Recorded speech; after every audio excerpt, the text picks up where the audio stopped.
Bonjour, je suis Olivier Clémence et tu écoutes Réussir mon e-commerce. Réussir mon e-commerce, c'est un podcast qui a pour mission d'aider les nouveaux e-commerçants et ceux qui sont déjà lancés à créer une entreprise rentable et bienveillante. Parce que je suis convaincu que ce sont les entreprises, quelle que soit leur taille, qui ont le pouvoir d'améliorer le monde dans lequel nous vivons. Dans ce podcast, je te partage des conseils, des astuces, des idées et des retours d'expérience pour t'aider à développer ton entreprise de manière respectueuse et élégante. Allez, c'est parti pour un nouvel épisode. Salut, j'espère que tu vas bien. Je fais ce podcast après avoir écouté une vidéo de Pat Flynn. Alors Pat Flynn, c'est qui ? C'est un blogueur, podcasteur et marketeur américain qui est quand même plutôt renommé. Donc si tu le connais pas, je t'invite à aller regarder un peu ce qu'il fait. Et en fait, dans une de ses vidéos, il a eu une phrase qui m'a marqué et que j'ai vraiment trouvé ultra parlante.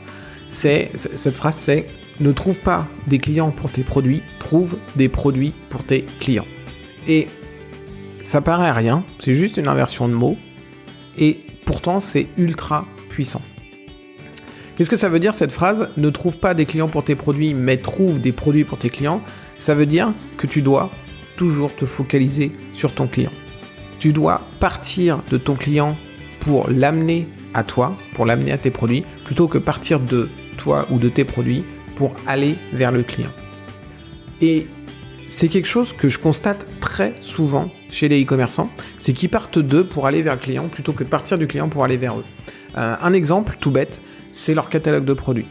Ils ont accès à différents fournisseurs et du coup ils mettent la plupart, 80% des produits ou 90% ou même 100% des produits que les fournisseurs leur proposent. Alors que peut-être il y a des produits là-dedans qui n'intéressent pas leur audience, qui n'intéressent pas leurs clients.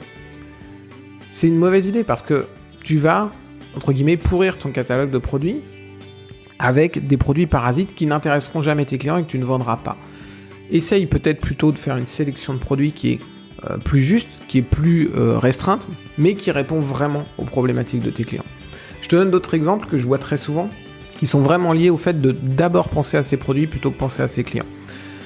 Sur ta fiche produit, ne parle pas de ton produit, parle de ton client. Qu'est-ce que c'est ne pas parler de son produit et parler de son client ? C'est typiquement, moi ce que je vais voir très souvent, je te donne un exemple, avec les ordinateurs, c'est assez simple à faire comme exemple. Cet ordinateur a 12 Go de RAM. Et on enchaîne les spécificités de l'ordinateur. C'est bien, c'est des informations qui sont intéressantes. Mais tu ne fais que parler de ton produit là. Tu dis, mon ordinateur a 12 Go de RAM. Ton client il rentre pas dans le truc. Il faut que tu rajoutes ton client là-dedans. Tu rajoutes ton client en disant, ok, ces 12 Go de RAM, qu'est-ce qu'ils vont vous permettre de faire ? Avec ces 12 Go de RAM, vous allez pouvoir faire de la bureautique sans avoir le moindre problème. Ou alors, avec ces 12 Go de RAM, vous allez pouvoir faire tourner les jeux les plus rapides du moment, comme machin, et tu enchaînes des noms de jeux, tu vois. Pour que ton utilisateur, il comprenne à quoi servent ces 12 Go de RAM. Okay ? En fait, ton utilisateur, ton client, il ne veut pas acheter ton produit. Ton client, il veut pas acheter ton produit. Ton client, il veut résoudre un problème. Et si tu viens vers lui, ou si n'importe qui d'autre vient vers lui en disant bah ton problème, tu peux le résoudre sans acheter aucun produit, il n'achètera pas de produit.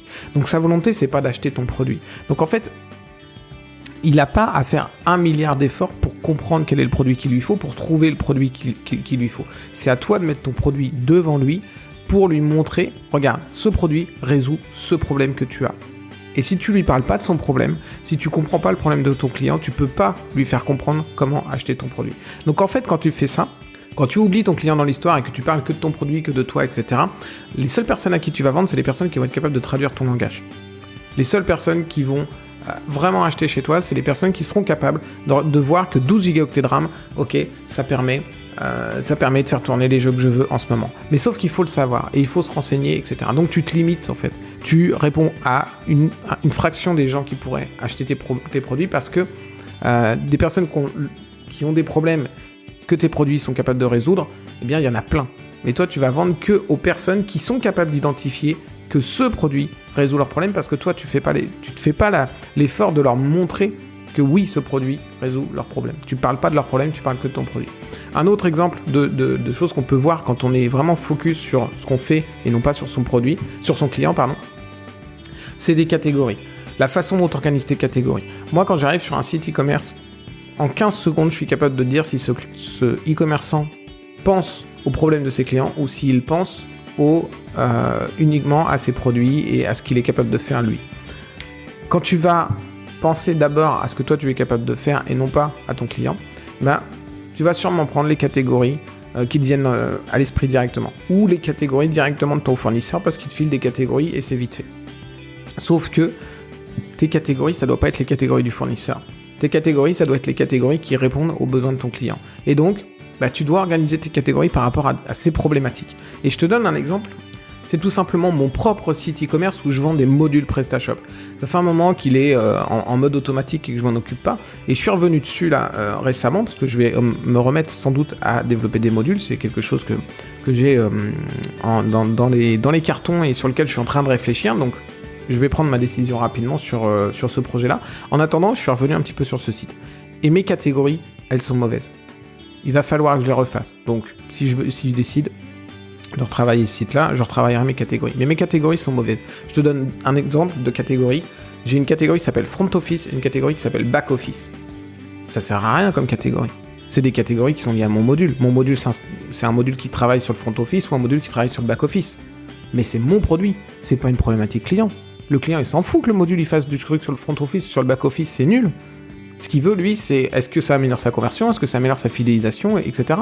Donc, tu vois, même quand tu as conscience finalement de ce fait que tu dois te concentrer sur ton client et sur ses problématiques plutôt que sur ton produit, eh bien tu vas passer à côté quand même.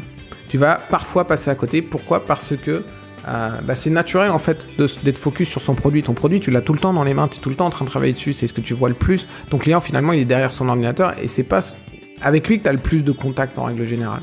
Donc fais vraiment cet effort conscient d'aller adapter ton langage, d'aller adapter ton site, d'aller adapter tout ce que tu dis sur ton site pour que ce soit adapté à ton client et que tu parles son langage, que tu parles de ses besoins, que tu parles de ses problèmes, plutôt que de ton produit, de ce que toi tu peux faire, etc.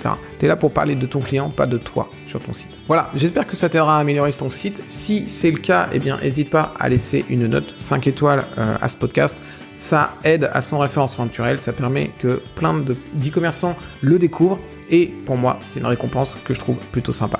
Je te dis à très vite pour un prochain épisode. Ciao.